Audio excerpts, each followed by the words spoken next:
Yes, sir. For log x, the graph will be coming from negative infinity. It is not defined for negative numbers. It is the value of log y is equal to log x will start from minus infinity and it will increase, whereas its slope will decrease continuously, and the graph will go to positive infinity at x is equal to positive infinity. I can draw this graph if it is not very much clear. Yeah, show in laptop camera.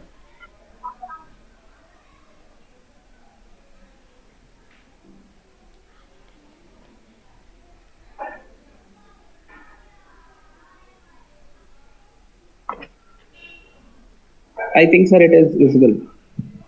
Okay.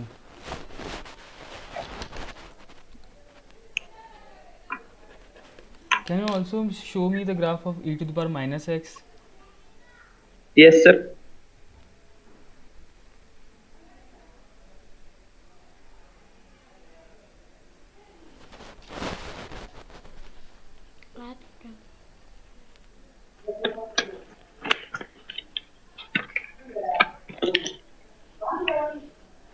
Okay, correct. Okay, next now we move on strength of material. Okay, sir. Okay. Can you draw or can you state Mohr circle for a rivet joint? Yes, sir. For a rivet joint, we can draw a Mohr circle. For any rivet joint, we can take any member at which we want to calculate the Mohr. We want to draw the Mohr circle. At that member, we need to just know about the various forces, the shear stress, and the this normal stress, and we can draw the Mohr circle for a rivet. But for that, we need the data for the Mohr rivet. Sir. What type of stresses are acting on a rivet on the plate which is connecting on rivet? Sir, are you talking about the plate or the rivet? I Both, didn't get both. it exactly. Uh, Okay, you are talking about both. yes. Sir, on the rivet, there will be a shear stress due to the plates. There will Okay. be a crushing stress due to the plates. Okay. Uh, on the plate, sir, there will be a tensile stress due to the extension, and there will be a crushing stress on the plate as well. Yes, sir. These will be the stresses on the plate, sir. So according to your information about the stresses on rivet, can you draw a Hmm. Mohr circle and tell me where the minimum principal stress lie? Okay, sir. I'll try. Okay. Yes, sir. I have drawn the graph. This more circle. Uh, I hope it is visible.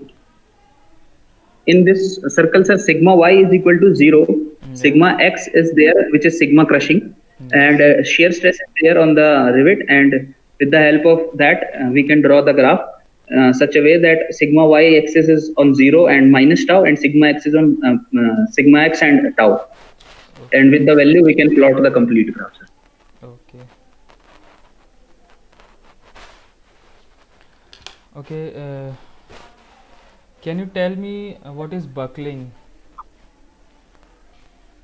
Sir, yes, sir. Whenever we apply some compressive force on a column, which is a longer member, and that column tends to buckle towards one of the side, i.e., it is similar kind of bending, but it buckles due to the that is P is equal to pi e square. Sir, I don't remember the formula right now. Okay. What is the reason of buckling? Is there any length criteria? Is there any stiffness criteria? What is the criteria of column to be buckle? Because column needs to be Sir, failure in compression, but why it is failed yeah. in buckling? Sir, I don't know the exact reason, but I'll try to. I think the reason should be of this length, because of length. Because in case of columns, the length is much larger as compared to the that diameter of the column. Thus, the when we apply a tensile stress, the column tends to bend towards the center and buckle towards one side as compared to the crushing which should have occurred due to the diametrical area, or we can say cross sectional area. Okay. Okay, now last question is, can you define hard toughness and hardness and how we can measure it? Sir, hardness is defined as the ability to resist scratches or indentation. Hardness basically occurs on the surface of the material. whereas toughness is the ability of material to absorb the energy up to the ultimate fracture point. Thus, the toughness is a bulk property of the material. For hardness, we can use various hardness tests like this Brinell hardness test, Vickers hardness test. And for in measuring the toughness, we have this IZOD and Charpy test for this material, in which we put them in a cantilever beam with a 45-degree notch and use a hammer to break the material. By the swing of that hammer, we can find out the amount of energy absorbed by the bar due to the hammer, and thus we get this toughness. And for the hardness, when we indent the material with some indenter, usually it is a diamond or cone shaped, it is a diamond pin indenter, usually a cone shaped or diamond shaped. And thus, after measuring the indent, we measure its diameter and length, and with the given formulas for various tests, we use the formula to apply, and then we calculate the hardness number, which is used for comparative study between different materials. Is there any way to calculate hardness and toughness from stress strain diagram? Yes, sir. From stress strain diagram, we can easily measure hardness, because if we have the stress strain diagram, we know that the area of the stress strain diagram up to the ultimate point will give us the toughness. For hardness, I don't know, sir, how we can measure hardness from stress strain diagram. Okay.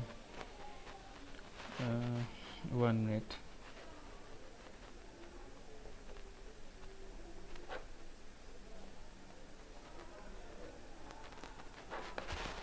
Okay, Manjeet, it's fine. And last question is there any question you want to ask from me?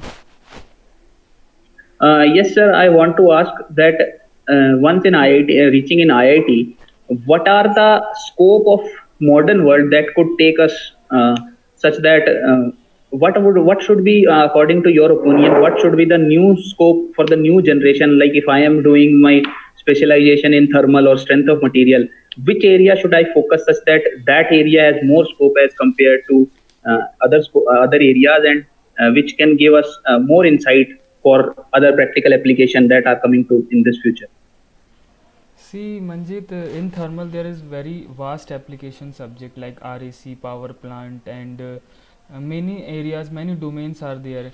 You can do research in one of the field and can go in its up to the sky. Limit is sky, and you can learn very well. And many are doing in thermal. You can see their research papers, and many of the things are there. So you can extract. Okay, sir. Okay, thank you, Manjeet.